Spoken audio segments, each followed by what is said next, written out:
Hello.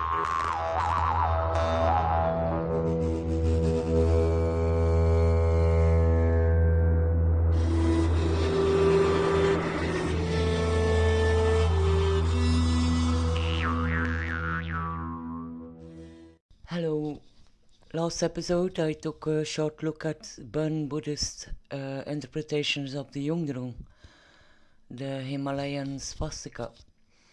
In short, stripped from all theological illustrations, its meaning is inevitable and eternal progress of time, of the ceaseless cycle of life, death and rebirth. This symbol is venerated to call upon the bestowing of fortune. Buddhist religion merged with the animistic beliefs that were already prevalent in the larger region, as it so goes in general. I ended the video with pictures of petroglyphs found in northwest Himalaya and in Upper Tibet. So let's go from there and see if they shed a light on the origins of Bön before the overtake of the Buddhist regimes in the 8th century, and how the swastika or Yungdrung fits into this, since it was already prevalent in the mountains long before the Buddhist era.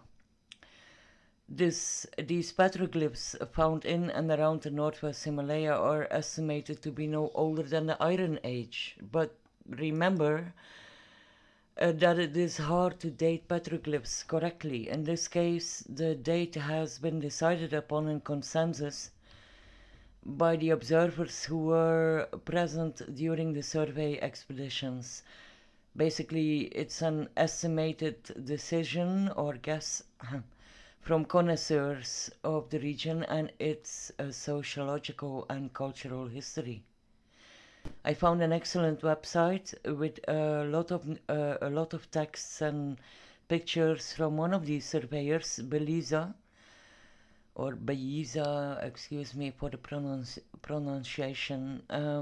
He is also one of the archaeologists featured in the Guge Kingdom documentary on the recovery of ancient texts, which you can find in the additional info playlist on YouTube. Also, look for the link to the Tibet archaeology website in the description under this video. There are hundreds of petroglyphs, partially depicting a triad of sun, moon and Yungdrung symbols. This emphasizes its significance, aligning it with the two most important celestial objects.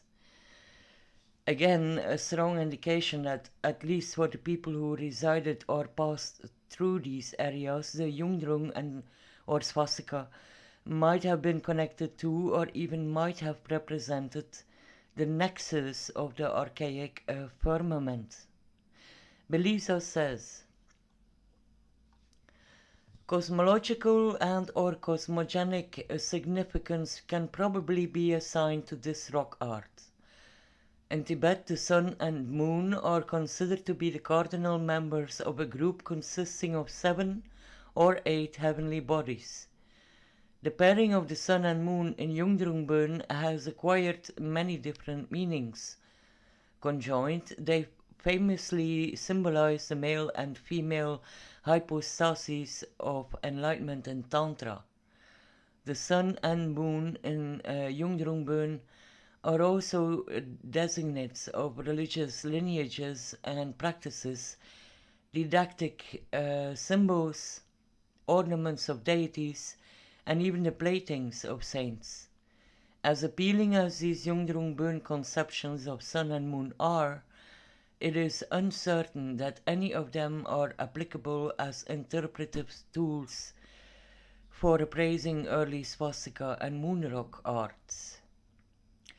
Belisa points out that most of these figures appear to have been painted by the same artists. He sums up different concepts depicted on the rock art and separates them in groups being symbols like sun, moon, swastika, the tree, vital economic structures like white ungulates, hunters, cultic emblems like raptors, triangular objects, and social constructs as conveyors of a panorama of the life and culture of its maker. In general terms, he says, this recalls the Jungdrungbön leitmotif, the swastika of life.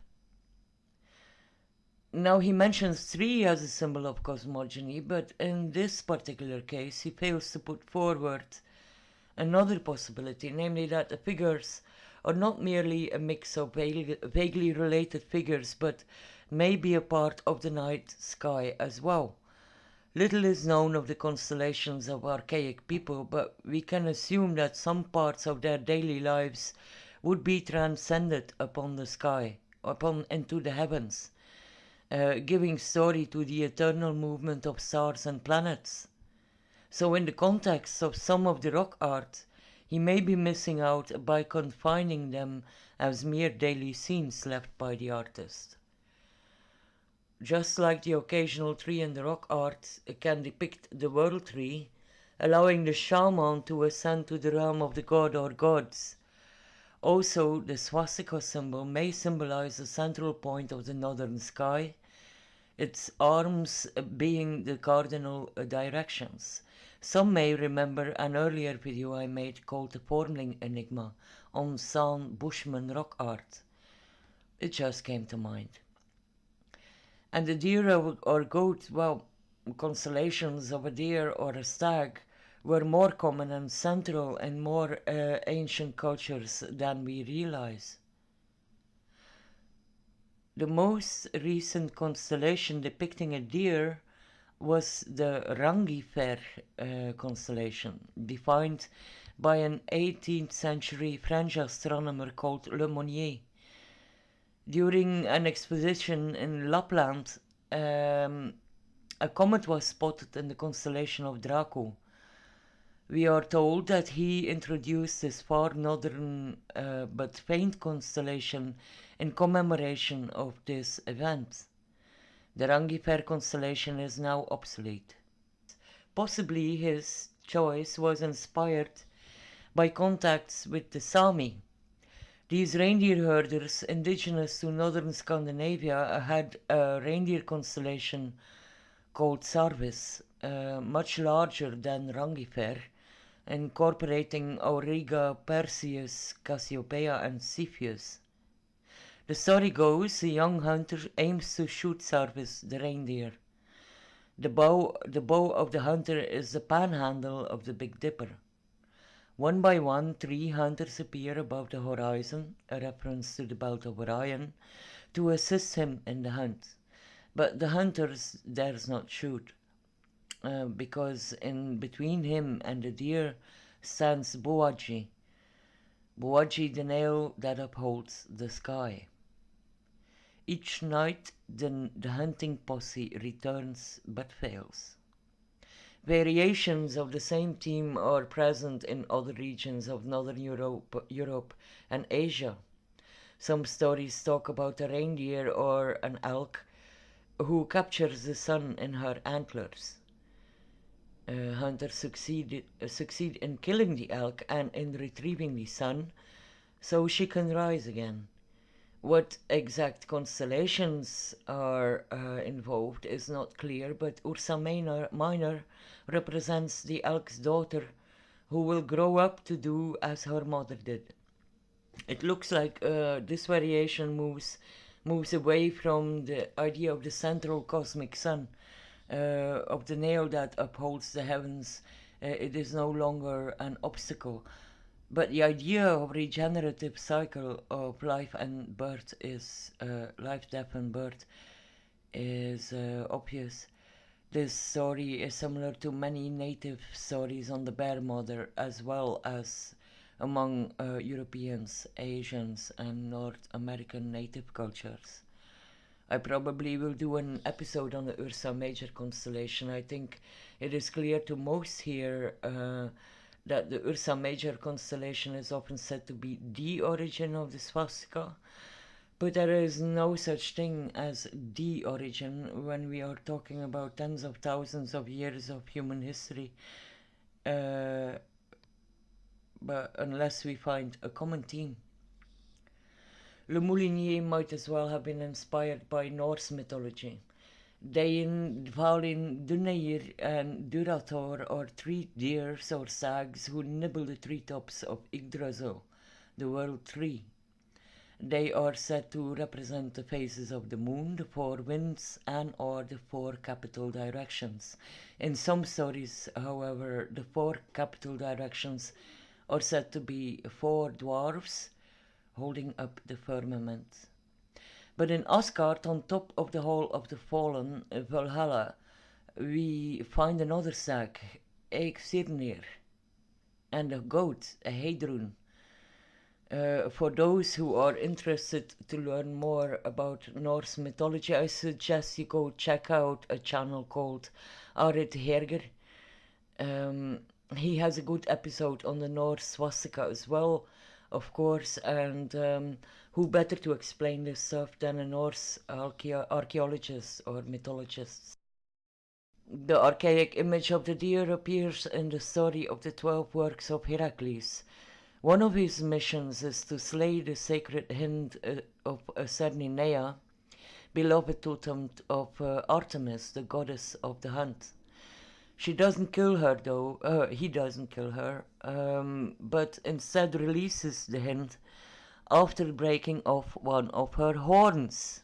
Now this, together with the reference to the Hyperboreans in the same story, can be an indication to the origin of this myth, because female reindeer are the only type of deer that actually have antlers.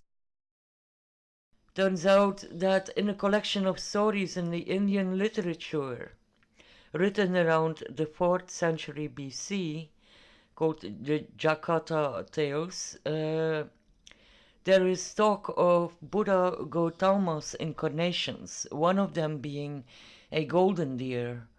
I think this implies that as long as this rock art in the Himalaya is not properly dated, we cannot be sure about whatever the artist wanted to express.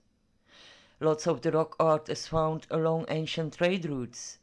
If anything, the Swastika Sun-Moon triad proves that Tibetans and Buddhists used these routes.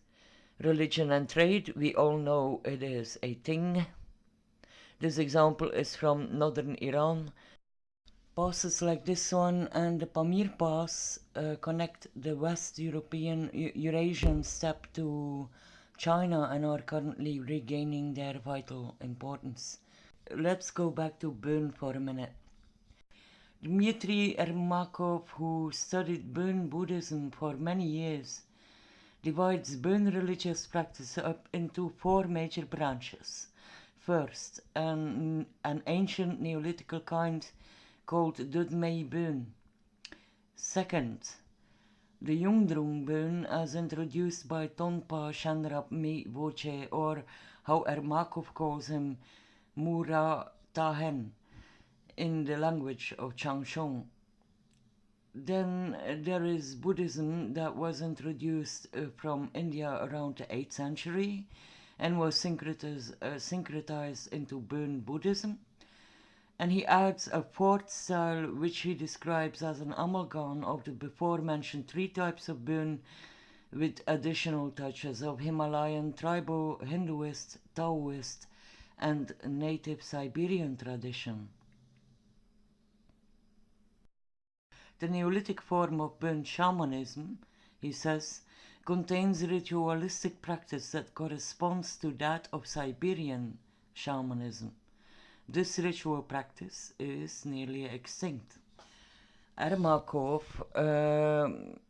goes deeper into one of these few remaining ancient sciences of Bön, called Dingshe Shaba, the Bön of the flying deer. He says to have found direct links from the cult of the sky deer from Eurasia all the way to East Asia, Japan, and America. The deer, he says, is intermediary between gods and people.